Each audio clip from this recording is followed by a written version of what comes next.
Shalom anak-anakku semua yang terkasih. Bagaimana kabar kalian pada hari ini? Apakah siap belajar?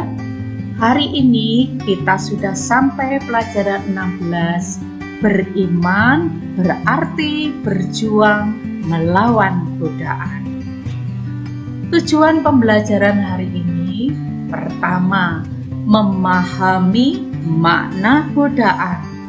Yang kedua, menolak godaan dengan cara yang tepat. Anak-anakku yang terkasih, sebelum kita lanjutkan pelajaran hari ini, mari kita ambil sikap berdoa. Dalam nama Bapa dan Putra dan Roh Kudus. Amin. Allah Bapa yang Maha Kasih, kami bersyukur kepadamu karena Engkau begitu baik. Engkau telah memberi kepada kami Yesus Putramu. Ia telah memberi teladan kepada kami untuk tidak menyerah kepada godaan iblis. Bantulah kami agar kami kuat dalam menolak godaan iblis demi Kristus, Tuhan dan pengantara kami. Amin. Dalam nama Bapa dan Putra dan Roh Kudus. Amin. Anak-anak, kita menyanyi dulu ya lagu berikut ini. Dong dong dong ke dandang, ada iblis di bawah kolong. Hatiku mau dicolong, oh Tuhan Yesus segera tolong. Dong dong dong ke dandang, ada iblis di bawah kolong. Hatiku mau dicolong, oh Tuhan Yesus segera tolong.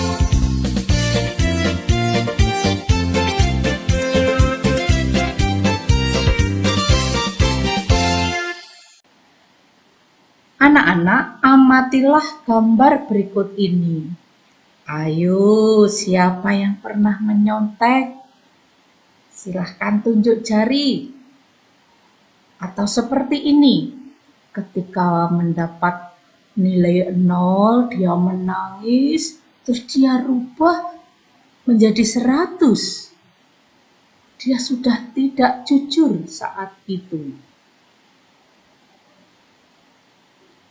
Atau juga ada yang berani mencuri uangnya mama. Sampai ketahuan. Ayo, siapa yang pernah seperti itu?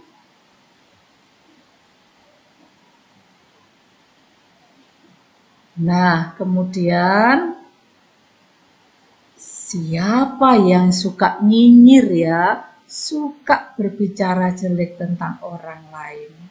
Atau juga suka bertengkar dengan temannya. Wah, ini sungguh menyedihkan, bukan?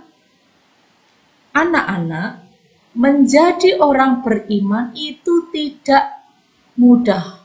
Banyak godaannya, seperti malas belajar, malas berdoa, menyontek, mencuri, bertengkar, nakal, dan berbuat jahat lainnya. Kita bisa mudah tergoda, sebab godaan itu biasanya menarik, lebih menyenangkan. Godaan juga bisa membuat kita lupa akan bahaya yang dapat terjadi pada diri kita sendiri maupun orang lain. Seperti dalam video berikut ini. Mari anak-anak ikuti kisahnya berikut ini.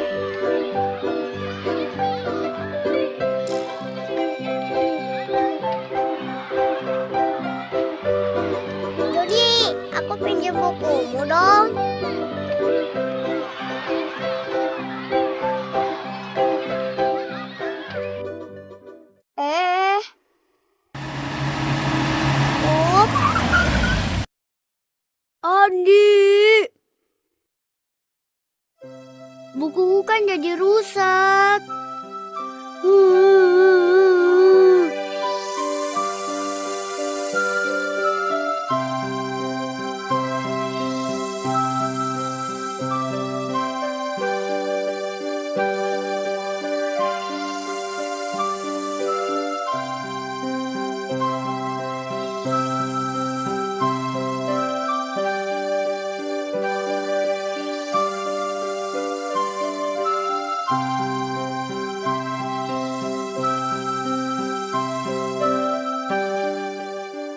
Joni diem aja di sekolah.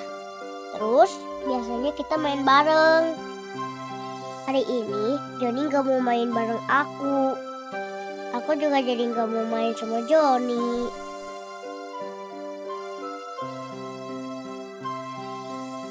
Joni gitu sih, marah-marah melulu.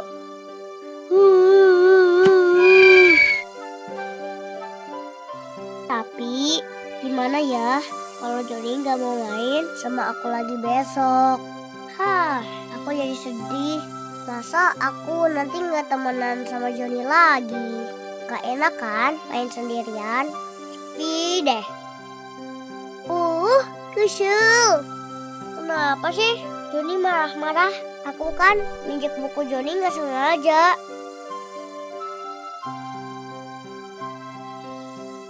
Kenapa Andi? Joni marah sama aku. Marah kenapa? Bukunya kotor dan rusak gara-gara aku gak sengaja menginjaknya waktu aku berlari mendekatinya. Waduh, minta maaf dong sama Joni. Tapi kan aku gak sengaja, Mut. Iya, tapi kan kamu udah ngerusak dan mengotori bukunya Joni. Udah kamu minta maaf deh sama Joni. Iya sih. Oke deh, aku mau minta maaf sama Joni. Nah, gitu dong. Sesama teman gak boleh musuhan dong. Ayo sana minta maaf sama Joni. Oke deh.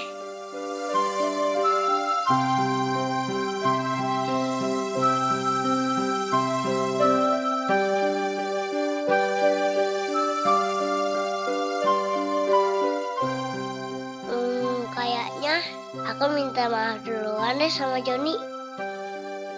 Aku bilang aja, aku menyesal bukunya jadi kotor. Aku gak sengaja loh. Bener. Iya deh, kayaknya minta maaf duluan aja.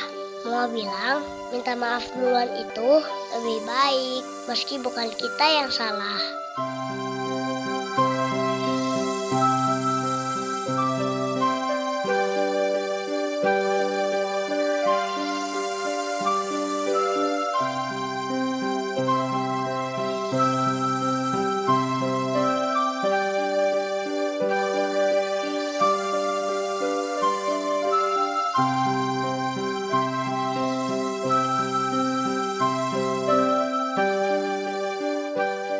Joni, aku minta maaf. Bukumu jadi kotor gara-gara aku injek. Aku nggak sengaja loh. Maaf ya.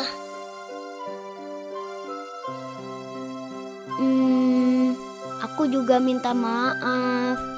Udah marah-marah sama kamu. Padahal aku tahu kamu nggak sengaja. Maaf ya, ternyata main sendirian itu gak enak banget loh. Iya, daripada musuhan, mendingan temenan kan?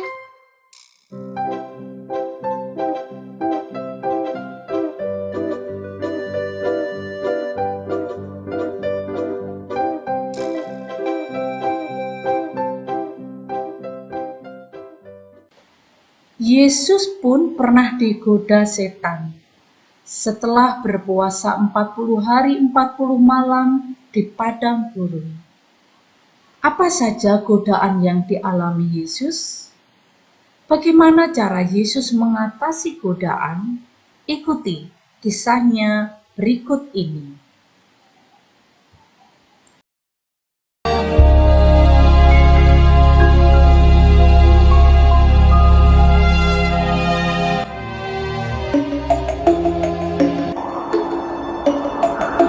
Maka Yesus dibawa oleh Roh ke padang gurun untuk dicobai iblis.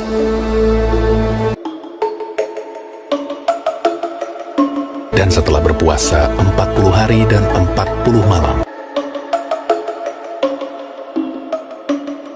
akhirnya laparlah Yesus. Lalu datanglah si pencoba itu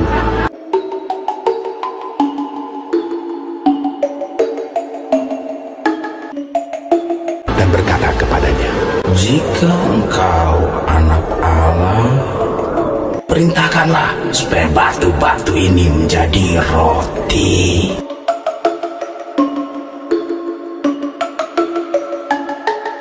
Tetapi Yesus menjawab, Ada tertulis, manusia hidup bukan dari roti saja, tetapi dari setiap firman yang keluar dari mulut Allah.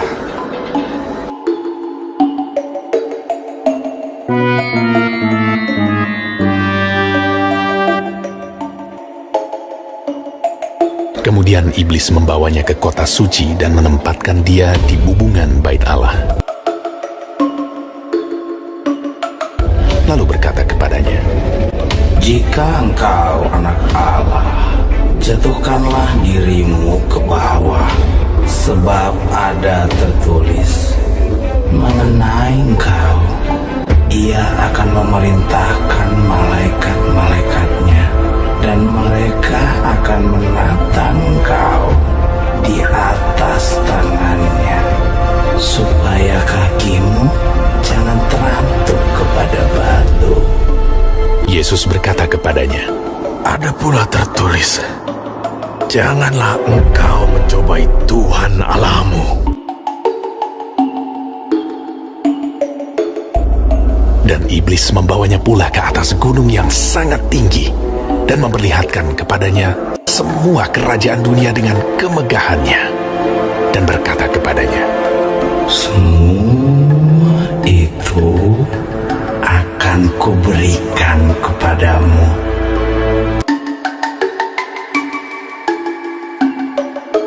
jika engkau sujud menyembah aku.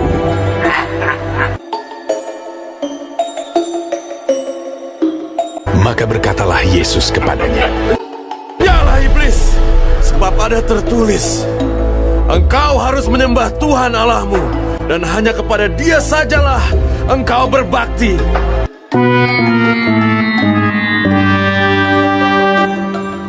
Lalu iblis meninggalkan dia.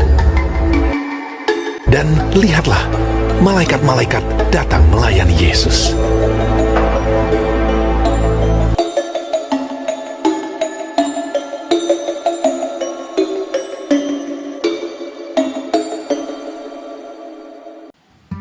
Anak-anak, setan menggoda Yesus sampai 3 kali. Godaan yang pertama, Yesus disuruh mengubah batu menjadi roti. Godaan mencari kenikmatan perut dengan jalan pintas. Godaan yang kedua, Yesus disuruh menjatuhkan diri dari hubungan bait Allah. Godaan untuk mencari kehormatan, pujian dari banyak orang. Dan godaan yang ketiga, setan menyuruh Yesus menyembah setan. Godaan untuk mencari kekayaan, kedudukan, dan kekuasaan. Orang beriman harus tegas menolak godaan. Caranya dengan mengundang Yesus selalu ada dalam hati kita. Bisa lewat doa, membaca firman, menghadiri misa, dan berbuat kasih kepada sesama yang menderita. Di mana ada Yesus, di situ setan akan dikalahkan. Jika manusia melaksanakan perintah Allah, kita akan bahagia. Apalagi bisa mengatasi setiap godaan. Kita juga harus menyembah Tuhan. Menyembah Tuhan berarti mengakui bahwa manusia adalah ciptaan dan Allah adalah pencipta. Allah itu maha besar dan maha kuasa. Anak-anakku yang terkasih, semoga iman kita semakin kuat dengan bersandar pada Yesus untuk mampu menolak segala godaan, agar iman kita tetap teguh, kokoh. Nah, anak-anakku yang terkasih, masuklah kita dalam bagian rangkuman. Yesus digoda selama 40 hari, 40 malam di padang gurun. Yesus mengalami 3 macam godaan. Godaan yang pertama adalah mengubah batu menjadi roti. Godaan kedua yaitu menjatuhkan diri dari bumbungan bait Allah. Yang ketiga adalah menyembah setan. Yesus menang terhadap godaan setan. Kita pun diajak untuk tidak mengikuti godaan setan tersebut.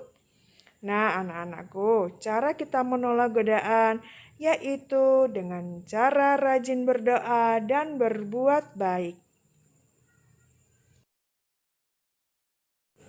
Anak-anak yang terkasih, yang hebat dan luar biasa, marilah sekarang kalian mengerjakan latihan soal berikut ini.